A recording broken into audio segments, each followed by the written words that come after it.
ونصلی علی رسول الکریم اما بعد فاعوذ باللہ من الشیطان الرجیم بسم اللہ الرحمن الرحیم رب اشرح لی صدری ویسر لی امری واحلل عقدۃ من لسانی یفقہوا قولی۔ اللہ رب العزت کے پاک نام سے 8ویں پارے کا آغاز کرتے ہیں۔ رکوع نمبر 1 ہے، اسلام میں اصل حاکمیت اللہ تعالیٰ کی ہے۔ اس رکوع کے مین پوائنٹ سے قبولیت حق کا تعلق بیرونی عوامل سے نہیں ہوتا، ہدایت یا گمراہی کا دار و مدار مشیت الہی پر ہے۔ اصل حاکمیت اللہ تعالیٰ کی ہے، شیطان کا طریقہ واردات ایمان کی دولت اللہ تعالیٰ کی مشیت سے ملتی ہے، خلاف عادت نشانیوں کے ظہور سے نہیں۔ وَلَوْ أَنَّنَا نَزَّلْنَا عَلَيْهِمُ الْمَلَائِكَةَ وَكَلَّمَهُمُ الْمَوْتَى وَحَشَرْنَا عَلَيْهِمْ كُلَّ شَيْءٍ قُبُلًا مَا كَانُوا لِيُؤْمِنُوا إِلَّا أَن يَشَاءَ اللَّهُ وَلَكِنَّ أَكْثَرَهُمْ يَجْهَلُونَ۔ اور اگر واقعتاً ہم ان پر فرشتے اتار دیتے اور مردے ان سے باتیں کرتے اور ہم ان کے سامنے ہر چیز جمع کر دیتے، تب بھی وہ ایمان نہ لاتے، مگر یہ کہ اللہ تعالیٰ چاہے، لیکن ان میں سے اکثر جہالت برتتے ہیں۔ قبولیت حق کا تعلق بیرونی عوامل سے نہیں ہوتا، فرشتے اتار دیں، مردہ باتیں کریں مردے باتیں کریں، ہر طرح کی چیزوں کو جمع کر دیں، تب بھی وہ ایمان نہیں لائیں گے۔ یعنی اتنی ساری چیزیں بھی ان کے سامنے رکھ دی جائیں گی، تب بھی وہ ایمان لانے والے نہیں ہیں۔ یہاں ہم ایک روایت دیکھتے ہیں، سیدنا عبداللہ بن مسعود رضی اللہ عنہ بیان کرتے ہیں کہ صادق و مصدوق رسول اللہ صلی اللہ علیہ وسلم نے فرمایا، بے شک تم میں سے ہر ایک کی پیدائش کی تیاری تمہاری ماں کے پیٹ میں 40 دن تک نطفے کی صورت میں کی جاتی ہے، پھر وہ 40 دن جمے ہوئے خون کی شکل میں رہتا ہے، پھر 40 دن مضغہ یعنی گوشت کے لوتھڑے کی شکل میں رہتا ہے، پھر اللہ تعالیٰ اس کی طرف فرشتے کو بھیجتا ہے، وہ اس میں روح پھونکتا ہے اور اس کو 4 باتوں کا حکم ہوتا ہے۔ ایک تو اس کی روزی لکھنا، یعنی محتاج ہوگا یا مالدار۔ دوسرے اس کی عمر لکھنا، کتنا عرصہ زندہ رہے گا۔ تیسرے اس کا عمل لکھنا کہ کیا کیا کرے گا، اور آخری بات یہ لکھنا کہ نیک بخت جنتی ہوگا یا بدبخت جہنمی ہوگا۔ تو یہ باتیں لکھ دی جاتی ہیں کیونکہ اللہ تعالیٰ عالم الغیب ہے۔ پس میں قسم کھاتا ہوں اس کی کہ جس کے سوا کوئی معبود نہیں، بے شک تم لوگوں میں سے کوئی اہل جنت کے کام کرتا رہتا ہے، یہاں تک کہ اس میں اور بہشت میں بالشت بھر کا فاصلہ رہ جاتا ہے، پھر تقدیر کا لکھا اس پر غالب آ جاتا ہے، پس وہ دوزخیوں والے کام کرنے لگتا ہے اور دوزخ میں چلا جاتا ہے۔ اور کوئی آدمی عمر بھر دوزخیوں والے کام کرتا رہتا ہے، یہاں تک کہ دوزخ میں اور اس میں سوائے ایک بالش برابر کے کچھ فرق نہیں رہتا کہ تقدیر کا لکھا اس پر غالب آ جاتا ہے، پس وہ بہشتیوں والے کام کرنے لگتا ہے اور پھر بہشت میں چلا جاتا ہے۔ شیطان اپنے دوستوں کے دلوں میں مختلف تدبیریں ڈالتے رہتے ہیں، اور اسی طرح ہم نے ہر نبی کا انسان شیطان اور جن شیطانوں کو دشمن بنا دیا ہے، جو دھوکہ دینے کے لیے ملمے کی ہوئی باتیں ایک دوسرے کے دل میں ڈالتے ہیں، اور اگر آپ کا رب چاہتا تو وہ ایسا نہ کر سکتے، چنانچہ آپ انہیں چھوڑ دیں اور جو وہ جھوٹ باندھتے ہیں۔ ہدایت یا گمراہی کا دار و مدار مشیت الہی پر ہے۔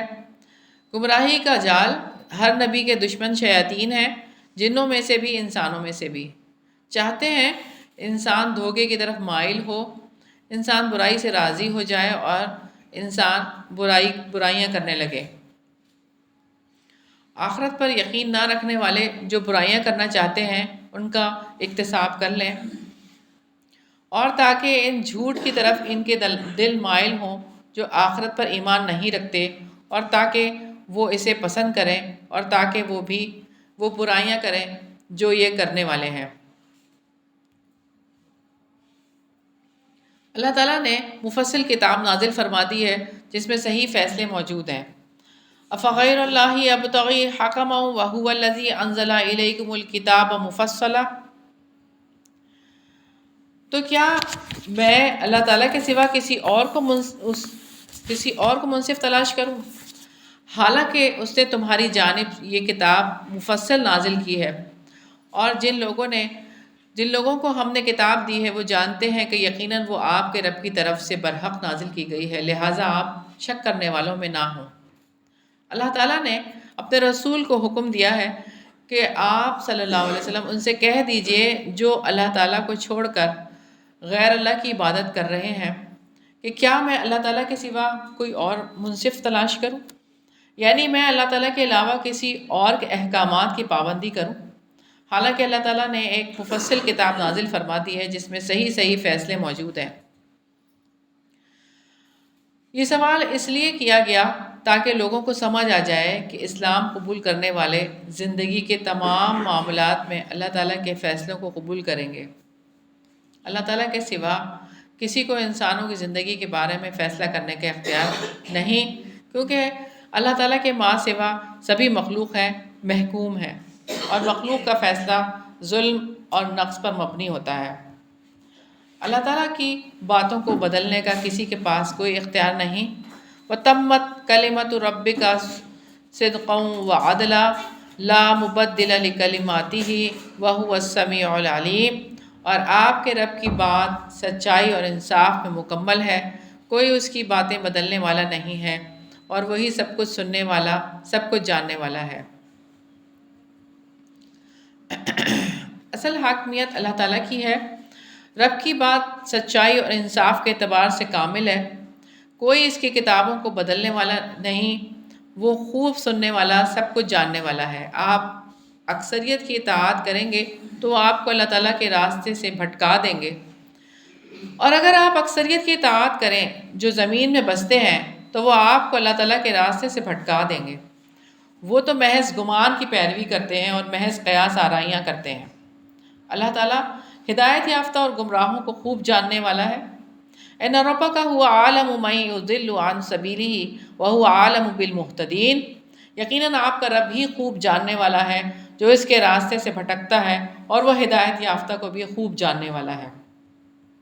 حلال مویشیوں کا گوشت کھائیں جن پر ذبح کرتے وقت اللہ تعالیٰ کا نام لیا گیا ہو، چنانچہ اس میں سے کھاؤ جس پر اللہ تعالیٰ کا نام ذکر کیا گیا، اگر تم اس کی آیات پر ایمان رکھنے والے ہو۔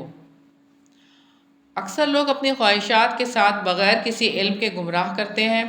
وَمَا لَكُمْ أَلَّا تَأْكُلُوا مِمَّا ذُكِرَ اسْمُ اللَّهِ عَلَيْهِ وَقَدْ فَصَّلَ لَكُمْ مَا حَرَّمَ عَلَيْكُمْ إِلَّا مَا اضْطُرِرْتُمْ إِلَيْهِ،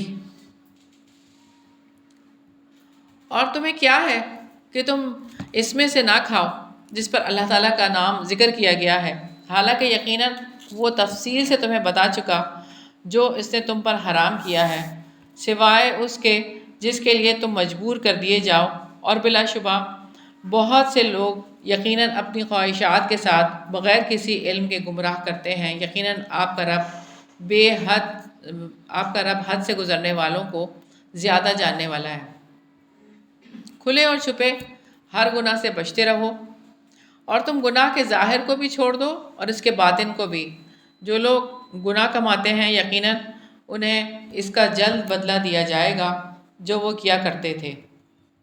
کھلے اور چھپے ہر گناہ سے بچتے رہو، تمہارے خیالات پاک اور ارادے نیک ہوں، اور ظاہری گناہوں سے بھی بچتے رہو، یعنی دل میں بھی کوئی برے خیال اور بری باتیں نہ ہوں، اور ظاہریت میں بھی۔ سیدنا عبداللہ بن مسعود رضی اللہ عنہ سے روایت ہے کہ نبی پاک صلی اللہ علیہ وسلم نے فرمایا، اللہ تعالیٰ سے زیادہ اور کوئی غیرت مند نہیں، یہی وجہ ہے کہ اس نے بے حیائیوں کو حرام قرار دیا ہے، اور خواہ وہ ظاہر ہو یا پوشیدہ۔ جس پر اللہ تعالیٰ کا نام ذکر نہیں کیا گیا اس میں سے نہ کھاؤ، اور جس پر اللہ تعالیٰ کا نام ذکر نہیں کیا گیا اس میں سے نہ کھاؤ، اور بلا شبہ وہ یقیناً فسق ہے، اور بے شک شیاطین ضرور اپنے ساتھیوں کے دل میں ڈالتے ہیں تاکہ وہ تم سے جھگڑا کریں، اور اگر تم ان کی اطاعت کرو گے تو بے شک تم بھی یقیناً مشرک ہو جاؤ گے۔ تو عدی بن حاتم جو پہلے عیسائی تھے،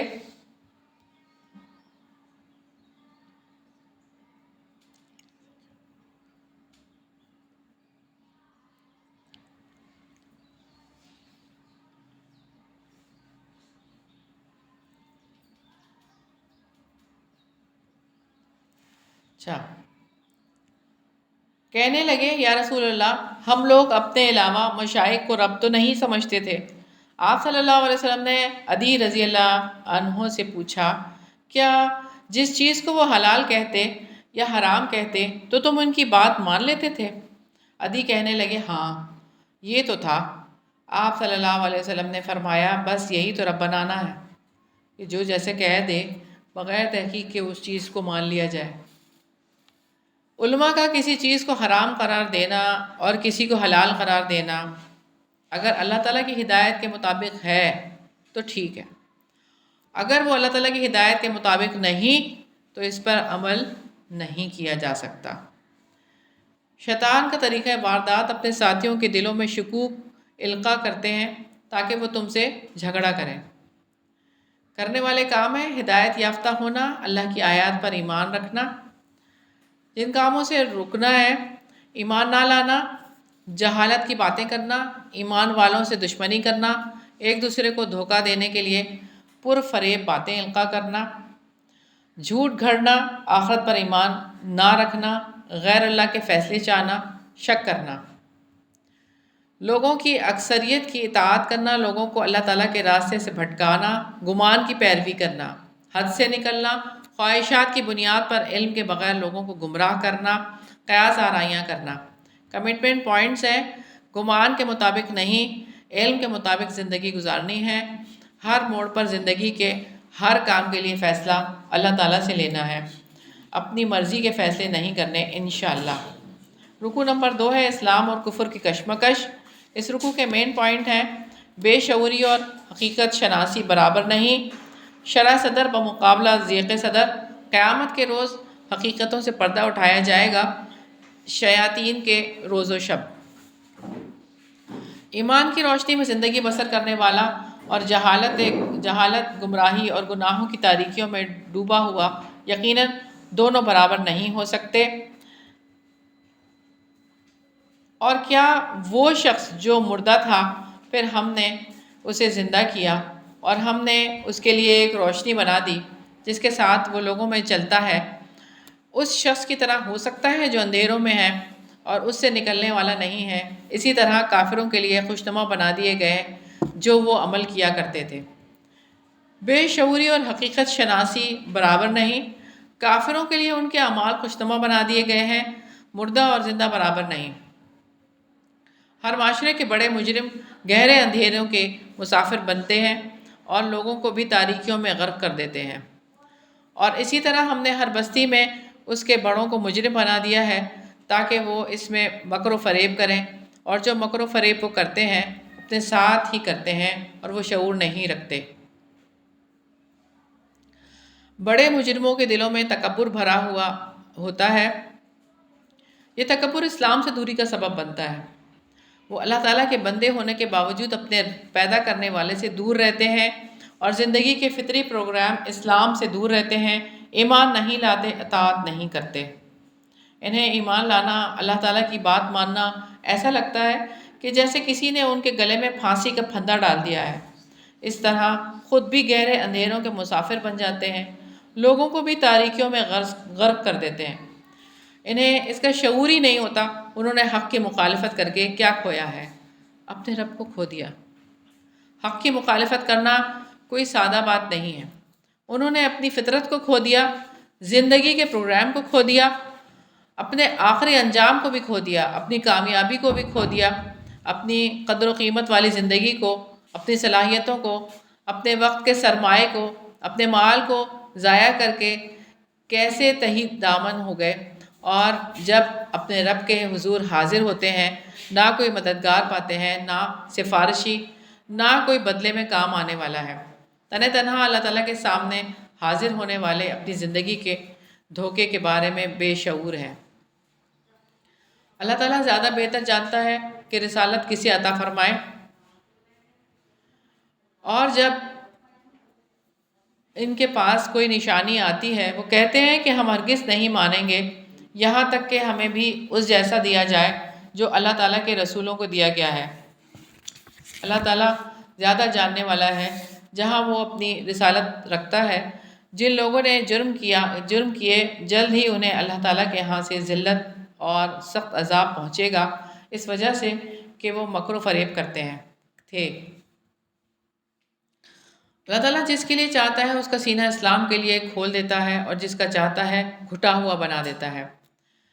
فَمَن يُرِدِ اللَّهُ أَن يَهْدِيَهُ يَشْرَحْ صَدْرَهُ لِلْإِسْلَامِ، تو جس شخص کو اللہ تعالیٰ چاہتا ہے یہ کہ اسے ہدایت دے، اس کا سینہ اسلام کے لیے کھول دیتا ہے، اور جسے وہ چاہتا ہے کہ اسے گمراہ کر دے، اس کا سینہ تنگ کر نہایت گھٹا ہوا بنا دیتا ہے کہ وہ مشقت سے آسمان میں چڑھ رہا ہے۔ اس طرح اللہ تعالیٰ گندگی ڈال دیتا ہے ان لوگوں پر جو ایمان نہیں لاتے۔ شرح صدر بمقابلہ ضیق صدر، اللہ تعالیٰ جسے ہدایت دینے کا ارادہ کرے اس کا سینہ اسلام کے لیے کھول دیا جاتا ہے۔ جس کا سینہ اسلام کے لیے کھل جاتا ہے وہ نصیحت قبول کرتا ہے۔ اللہ تعالیٰ جسے گمراہی میں ڈالنے کا ارادہ کرے اس کے سینے کو اسلام کے لیے بھینچا ہوا بنا دیتا ہے، پھر وہ کبھی ہدایت نہیں لے کر آتے، ایمان لے کر نہیں آتے ہدایت کے ساتھ۔ فَمَن يُرِدِ اللَّهُ أَن يَهْدِيَهُ يَشْرَحْ صَدْرَهُ لِلْإِسْلَامِ، تو جس شخص کو اللہ تعالیٰ چاہتا ہے کہ اسے ہدایت دے اس کا سینہ اسلام کے لیے کھول دیتا ہے۔ جس کا سینہ اسلام کے لیے کھل جاتا ہے اسے نیکی سے محبت ہو جاتی ہے، نیکی کو وہ بوجھ نہیں سمجھتا، نیکیوں میں اسے لذت ملتی ہے۔ یہ اس بات کی علامت ہے کہ اسے اللہ تعالیٰ نے ہدایت دے رکھی ہے۔ یا ارحم الراحمین، ہم سب کے سینوں کو اسلام کے لیے کھول دیجئے، آمین۔ رب العزت کا فرمان ہے، افمن شرح اللہ صدرہ للاسلام فہو علی نور من ربہ فویل للقاسیۃ قلوبہم من ذکر اللہ اولئک فی ضلال مبین۔ سورہ زمر کی آیت نمبر 22 ہے۔ کیا پھر وہ شخص جس کا سینہ اللہ تعالیٰ نے اسلام کے لیے کھول دیا سو وہ اپنے رب کی طرف سے ایک روشنی پر ہے، کسی کافر جیسا ہو سکتا ہے؟ بس ان کے لیے تباہی ہے جن کے دل اللہ تعالیٰ کی یاد سے سخت ہو گئے، یہی لوگ کھلی گمراہی میں ہیں۔ یہی آپ کے رب کا سیدھا راستہ ہے۔ وَهَذَا صِرَاطُ رَبِّكَ مُسْتَقِيمًا قَدْ فَصَّلْنَا الْآيَاتِ لِقَوْمٍ يَذَّكَّرُونَ، اور یہ آپ کے رب کا سیدھا راستہ ہے، یقیناً ہم نے اپنی آیات تفصیل سے ان لوگوں کے لیے بیان کر دی ہیں جو نصیحت قبول کرتے ہیں۔ رب کا راستہ، سیدھا راستہ اسلام ہے۔ وَهَذَا صِرَاطُ رَبِّكَ مُسْتَقِيمًا، اور یہ آپ کے رب کا سیدھا راستہ ہے۔ سیدنا مقدام بن معدی کرب رضی اللہ عنہ سے روایت ہے، رسول اللہ صلی اللہ علیہ وسلم نے فرمایا، لوگوں یاد رکھو قرآن ہی کی طرح ایک اور چیز یعنی حدیث مجھے اللہ تعالیٰ کی طرف سے دی گئی ہے۔ خبردار، ایک وقت آئے گا کہ ایک پیٹ بھرا یعنی متکبر شخص اپنے وسط پر تکیہ لگائے بیٹھا ہوگا اور کہے گا، لوگوں تمہارے لیے قرآن ہی کافی ہے، اس میں جو چیز حلال ہے بس وہی حلال ہے اور جو حرام ہے بس وہی حرام ہے۔ حالانکہ جو کچھ اللہ تعالیٰ کے رسول صلی اللہ علیہ وسلم نے حرام کیا ہے وہ ایسے ہی حرام ہے جیسے اللہ تعالیٰ نے حرام کیا ہے۔ سنو، گھریلو گدھا بھی تمہارے لیے حلال نہیں، حالانکہ قرآن میں اس کی حرمت کا ذکر نہیں، نہ ہی وہ درندے جن کی کچلیاں یعنی نوکیلے دانت جن سے وہ شکار کرتے ہیں، نہ ہی کسی ذمے کی گری پڑی چیز کسی کے لیے حلال ہے۔ ہاں البتہ اگر اس کے مالک کو اس کی ضرورت ہی نہ ہو تو پھر جائز ہے۔ اللہ تعالیٰ کے پاس ان کے لیے سلامتی کا گھر ہے۔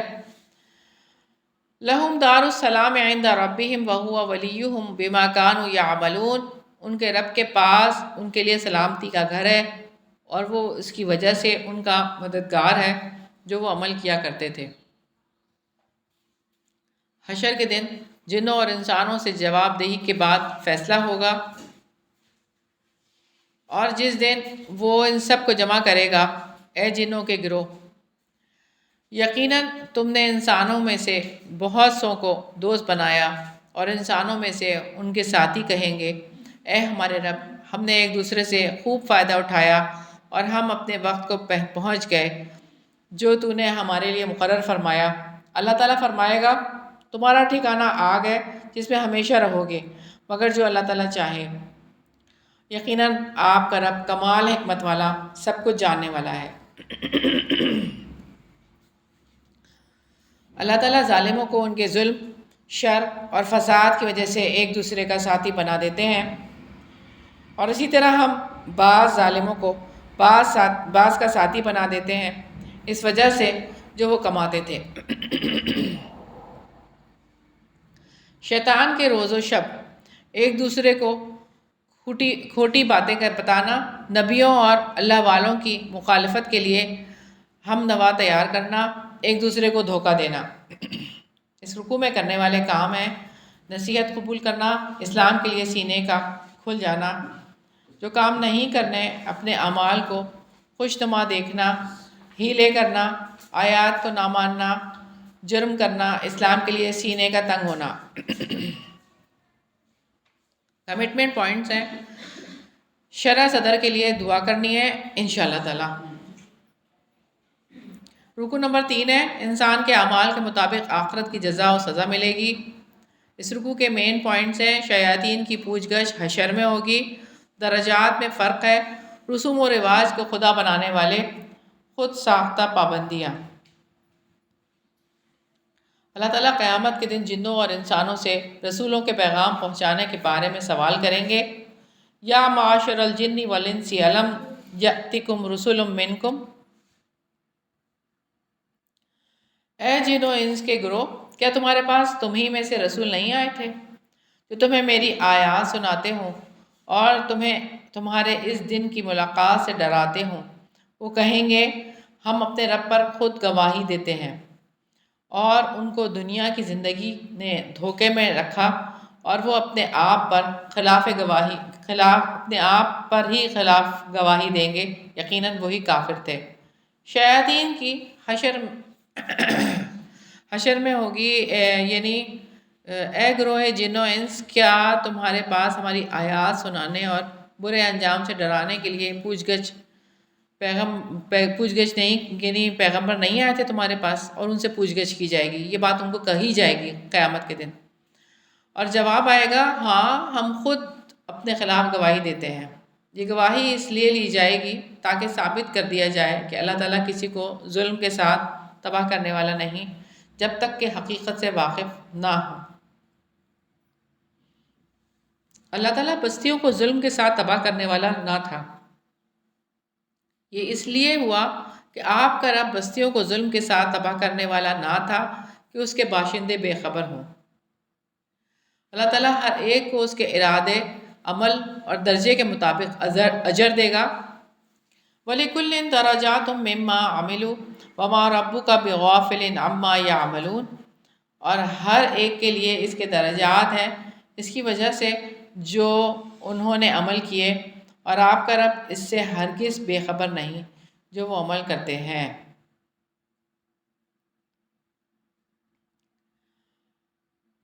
اللہ تعالیٰ چاہے تو تمہیں ہلاک کر دے، ہلاک کر کے تمہاری جگہ دوسرے کو لے آئے۔ اللہ تعالیٰ قادر ہے، اور آپ کا رب ہر طرح کے بے نیاز ہے، کمال رحمت والا ہے۔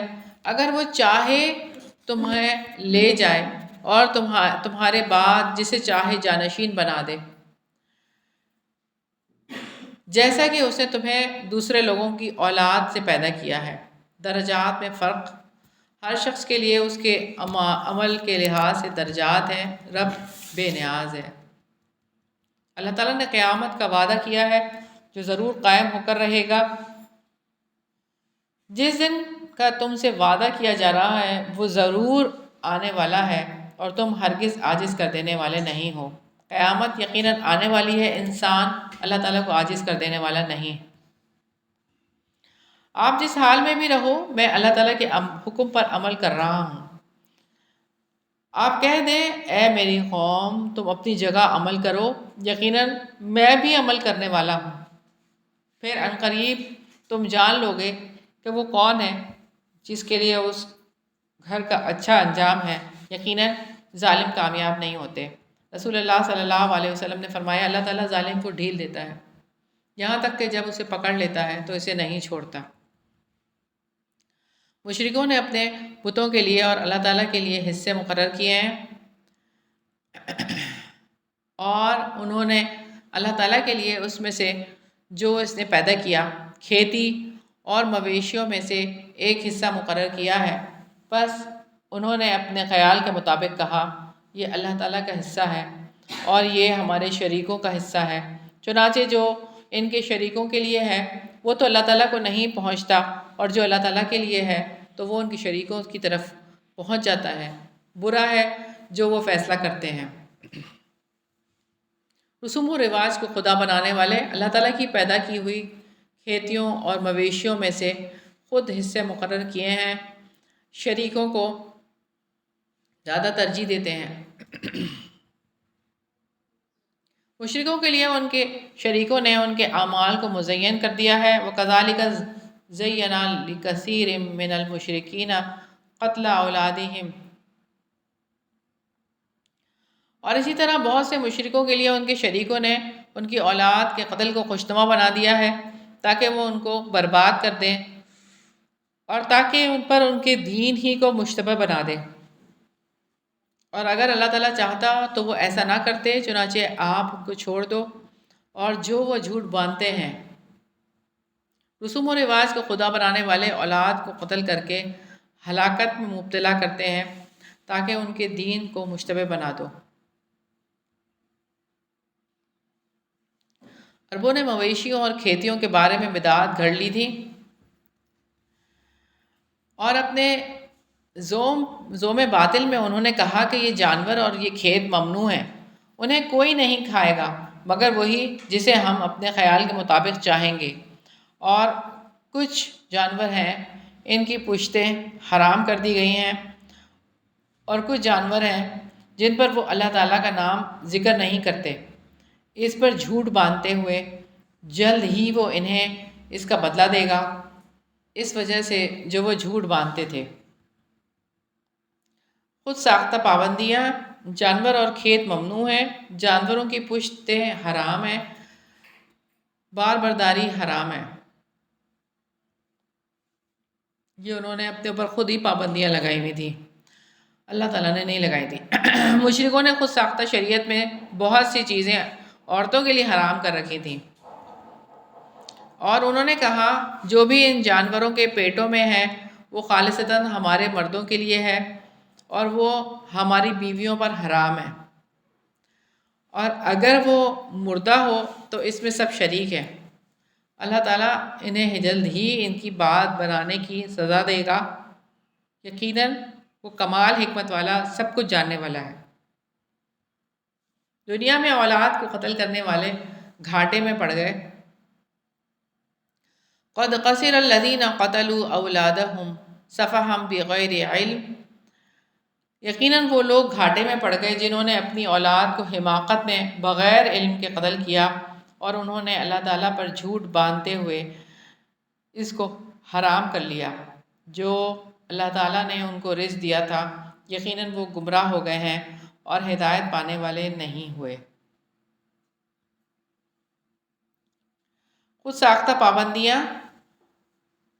جو کچھ جانوروں کے پیٹ میں ہے مردوں کے لیے مخصوص ہے۔ مردہ جانور کے کھانے میں مرد اور عورتیں سب شریک ہوتے۔ حلال اور حرام کو خود ساختہ پابندیاں لگانے والے اولاد کو قتل کرنے والے گمراہ ہو گئے۔ کرنے والے کام ہے، اس رکوع میں آخرت کی ملاقات سے ڈرنا ہے، اور جو کام نہیں کرنے، دنیا کی زندگی کے دھوکے میں مبتلا ہونا، ظلم کرنا، شرک کرنا، اپنی اولاد کو قتل کرنا، دین کے بارے میں شک میں مبتلا ہونا، اللہ تعالیٰ پر جھوٹ باندھنا، گمراہ ہونا، ہدایت نہ پانا۔ کمٹمنٹ پوائنٹ ہے، دین کے نام پر خود ساختہ پابندیوں کو قبول نہیں کرنا انشاءاللہ تعالیٰ۔ رکوع نمبر 4 ہے، حاکمیت اللہ تعالیٰ کا حق ہے۔ اس رکوع کے مین پوائنٹس ہے، اللہ تعالیٰ خالق ہے اس لیے وہ حاکم ہے، حلال و حرام کے مقرر کرنے کا اختیار اللہ تعالیٰ کو ہے، اللہ تعالیٰ ظالموں کو راہ راست نہیں دکھایا کرتا۔ اللہ تعالیٰ نے کھیتیوں میں جو کچھ پیدا کیا کٹائی کے دن اس کا حق ادا کرو، اور حد سے نہ گزرو۔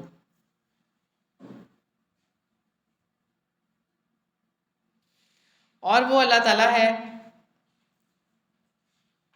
جس نے باغات کو پیدا کیا چھجوں پر چڑھائے ہوئے اور نہ چڑھائے ہوئے، اور کھجوروں کو اور کھیتوں کو کہ اس کے پھل مختلف ہوتے ہیں، اور زیتون اور انار کو باہم ملتے جلتے بھی ہیں اور نہ ملتے جلتے بھی۔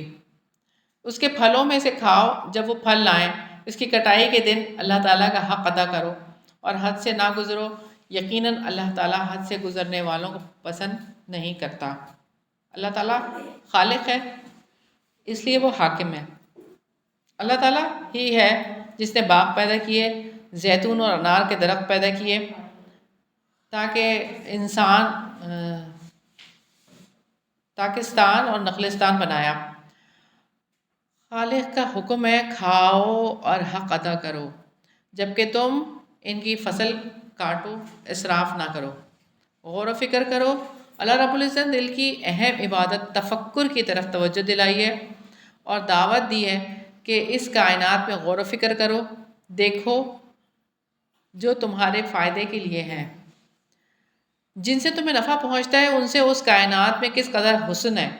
ایسے باغات بھی ہیں جو چھجوں پر چڑھے ہوئے ہیں، جیسے انگور کی بیلیں ہیں اور کھجوروں کے درخت جس کے پھل بہت اور اوپر جا کر لگتے ہیں، اور اسی طرح زیتون اور انار جس کے درخت نسبتاً چھوٹے قد کے ہوتے ہیں۔ جابر بن عبداللہ رضی اللہ عنہ فرماتے ہیں کہ رسول اللہ صلی اللہ علیہ وسلم نے حکم فرمایا، جس شخص کی کھجوریں 10 وسق تقریباً 40 من سے زیادہ ہوں، وہ محتاجوں کے لیے مسجد میں چند خشکے لٹکا دے۔ عون بن عبداللہ کا قول ہے، مصرف یعنی حد سے گزرنے والا وہ ہے جو دوسرے کا مال کھاتا ہے۔ مال اگرچہ خود کمایا ہے، محنت کی ہے، لیکن جب اللہ تعالیٰ نے اس میں محتاجوں کا حق رکھ دیا ہے تو اگر وہ حق خود استعمال کریں تو بھی گناہگار، اور اگر اسے ضائع کر دیں گے تو بھی اللہ تعالیٰ کے نزدیک حد سے گزرنے والے ہوں گے۔ اس سے زیادہ بد نصیب اور کون ہو سکتا ہے، جس کو اللہ تعالیٰ پوری دنیا میں اناؤنس کر کے کہہ دے، جاؤ تم حد سے گزرنے والے ہو، میں تم سے محبت نہیں کرتا، اس لیے حد سے نہیں گزرنا ہے انشاءاللہ تعالیٰ۔ اللہ تعالیٰ کے حلال کردہ جانوروں کو کھاؤ۔ وَمِنَ الْأَنْعَامِ حَمُولَةً وَفَرْشًا، اور مویشیوں میں سے کچھ بوجھ اٹھانے والے ہیں اور کچھ زمین سے لگے ہوئے ہیں، کھاؤ اس میں سے جو اللہ تعالیٰ نے تمہیں رزق دیا ہے، اور شیطان کے قدموں کے پیچھے نہ چلو، یقیناً وہ تمہارا کھلا دشمن ہے۔ اللہ تعالیٰ خالق ہے، اس لیے وہ حاکم ہے۔ اس نے مویشیوں میں سے جانور پیدا کیے، سواری اور بار برداری کے کام آتے ہیں، کھانے اور بچھانے کے کام آتے ہیں۔ خالق کا حکم، کھاؤ ان چیزوں میں سے جو اللہ تعالیٰ نے بخشی ہیں، اور شیطان کی پیروی نہ کرو، وہ تمہارا کھلا دشمن ہے۔ حیوانات کے بارے میں حلال اور حرام کے قوانین خود نہ بناؤ۔ 8 قسمیں ہیں، 2 بھیڑ سے 2 بکری سے۔ آپ پوچھیں کہ اللہ تعالیٰ نے دونوں نروں کو حرام کیا ہے یا دونوں ماداؤں کو، یا وہ بچہ جس پر ان دونوں ماداؤں کے رحم لپٹے ہوئے ہیں؟ اگر تم سچے ہو تو مجھے کسی علم کے ساتھ بتاؤ۔ اللہ تعالیٰ حرام کردہ کو حرام کیوں ٹھہراتے ہو؟ اللہ تعالیٰ کے حلال کردہ کو حرام کیوں ٹھہراتے ہو؟ وہ 2 اونٹ سے اور 2 گائے سے۔ آپ پوچھیں کہ اللہ تعالیٰ نے دونوں نروں کو حرام کیا ہے یا دونوں ماداؤں کو، یا وہ بچہ جس پر دونوں ماداؤں کے رحم لپٹے ہوئے ہیں؟ کیا تم اس وقت موجود تھے جب اللہ تعالیٰ نے تمہیں اس کی وصیت کی تھی؟ چنانچہ اس سے بڑا ظالم کون ہے جس نے اللہ تعالیٰ پر جھوٹ باندھا تاکہ لوگوں کو بغیر علم کے گمراہ کر دے؟ یقیناً اللہ تعالیٰ ظالم لوگوں کو ہدایت نہیں دیتا۔ حلال اور حرام کے مقرر کرنے کا اختیار اللہ تعالیٰ کو ہے۔ جانوروں کے نر اور مادہ میں سے کیا حلال ہے، کیا حرام ہے؟ کیا تمہیں اللہ تعالیٰ نے حکم دیا تھا؟ اللہ تعالیٰ کے نام پر اپنی طرف سے حلال اور حرام کے فیصلے کرنا ظلم ہے۔ اللہ تعالیٰ ظالموں کو راہ راست نہیں دکھایا کرتا۔ جو اللہ تعالیٰ کی طرف منسوب کر کے جھوٹ باندھیں وہ لوگ ظالم ہیں، جو علم کے بغیر لوگوں کو گمراہ کر دیں۔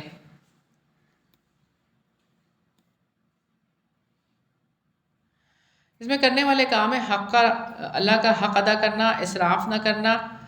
جو کام نہیں کرنے، اسراف کرنا، شیطان کے قدموں کی پیروی کرنا، اللہ پر جھوٹ باندھنا، علم کے بغیر دوسروں کو گمراہ کرنا، ظلم کرنا۔ کمٹمنٹ پوائنٹس ہے ہر چیز پر اپنے مالک کا حق سمجھنا ہے، ضرورت کے مطابق خرچ کرنا، فضول اور بے موقع خرچ کرنے سے بچ کر شیطان کی پیروی سے بچنا ہے انشاءاللہ تعالی۔ رکوع نمبر 5 ہے حق قانون سازی۔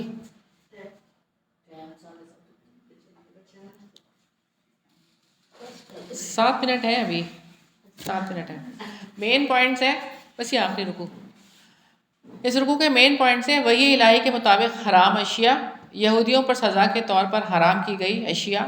حلال اور حرام اللہ تعالیٰ کے ماں سوا کسی کے اختیار نہیں۔ اللہ تعالیٰ کی حرام کردہ اشیاء، قُلْ لَا أَجِدُ فِي مَا أُوحِيَ إِلَيَّ مُحَرَّمًا، آپ کہہ دیں مجھ پر جو وحی کی گئی میں اس میں کوئی چیز نہیں پاتا جس کا کھانا کسی کھانے والے پر حرام کیا گیا ہو کہ وہ اس کھانے کو کھائے، سوائے اس کے کہ وہ مردار ہو یا بہایا ہوا خون ہو یا سور کا گوشت، کہ یقیناً وہ ناپاک ہے یا وہ نافرمانی کا باعث ہو جس پر غیر اللہ کا نام پکارا گیا ہو۔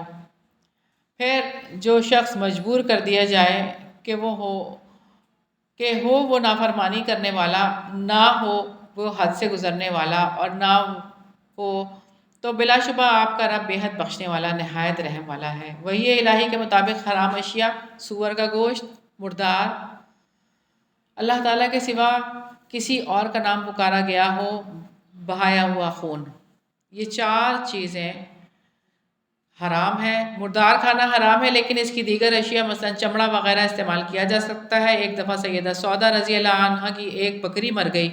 انہوں نے کہا یا رسول اللہ صلی اللہ علیہ وسلم میری بکری مر گئی، فرمایا اس کا چمڑا کیوں نہ اتار لیا؟ بولی کیا مری ہوئی بکری کا چمڑا بھی لیا جا سکتا ہے؟ آپ صلی اللہ علیہ وسلم نے یہ آیت پڑھ کر فرمایا تم چمڑا کھاتی نہیں ہو، اسے دباغت دے کر اس سے فائدہ اٹھا سکتی ہو۔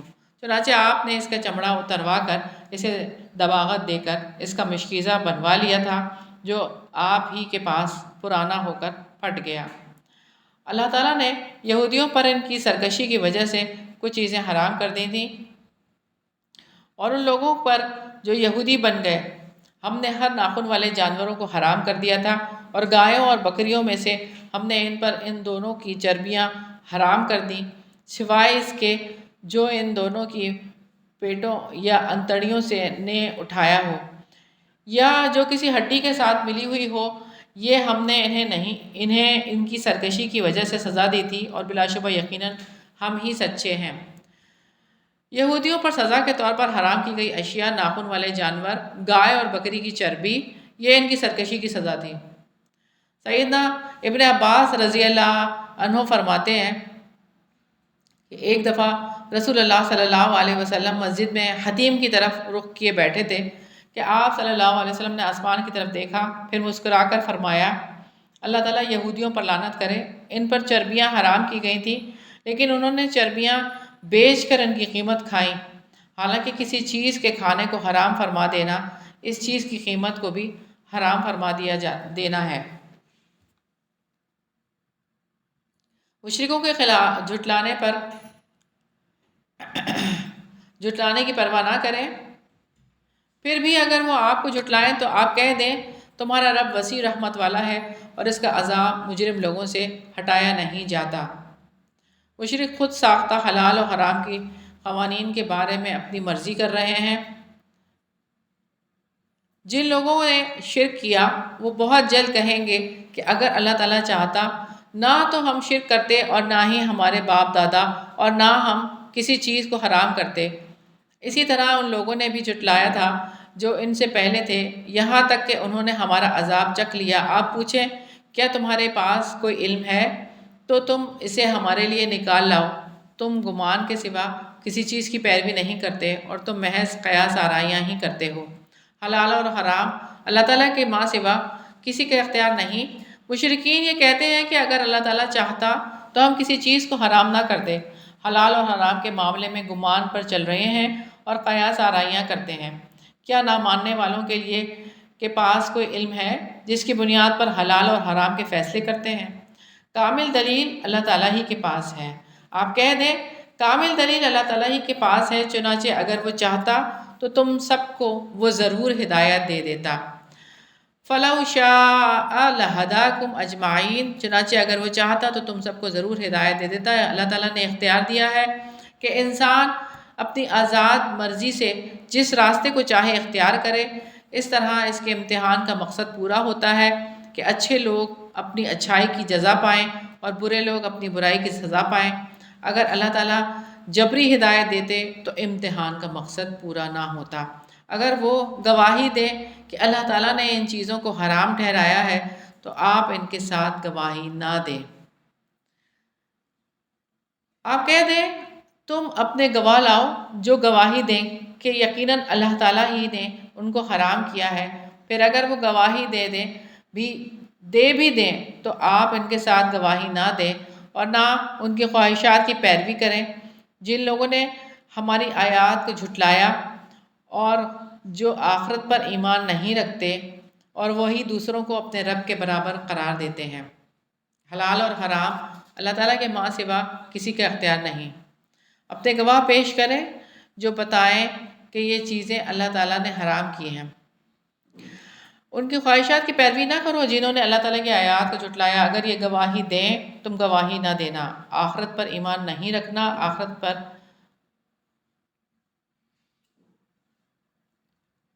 ایمان رکھنا، ان لوگوں کی بات پہ ایمان رکھنا اور آخرت پر ایمان رکھنا۔ اگر اسلام میں کسی کو قانون سازی کا حق دینا شرک ہے، جیسے کسی کو اللہ تعالیٰ کی ذات میں شریک ٹھہرانا ہے، تو اپنی طرف سے کوئی بھی بات اگر بتا دی کسی مسئلے میں تو وہ غلط ہوئی، اللہ کے حکم کے مطابق نہ ہوئی تو وہ شرک ہے۔ کرنے والے کام ہے جھوٹی گواہی نہ دینا، لوگوں کی خواہشات کی پیروی نہ کرنا، جو کام نہیں کرنے، نافرمانی کرنا، حد سے بڑھنا، سرکشی کرنا، شرک کرنا، گمان کی پیروی کرنا، قیاس آرائیاں کرنا، اللہ تعالیٰ کی آیات کو جھٹلانا، آخرت پر ایمان نہ رکھنا، دوسروں کو اپنے رب کے برابر قرار دینا۔ کمٹمنٹ پوائنٹ ہے سچی دلیل کے سامنے جھکنا ہے انشاءاللہ۔ سبحانک اللہم و بحمدک، نشہد ان لا الہ الا انت، نستغفرک و نتوب الیک۔ السلام علیکم و رحمۃ اللہ وبرکاتہ۔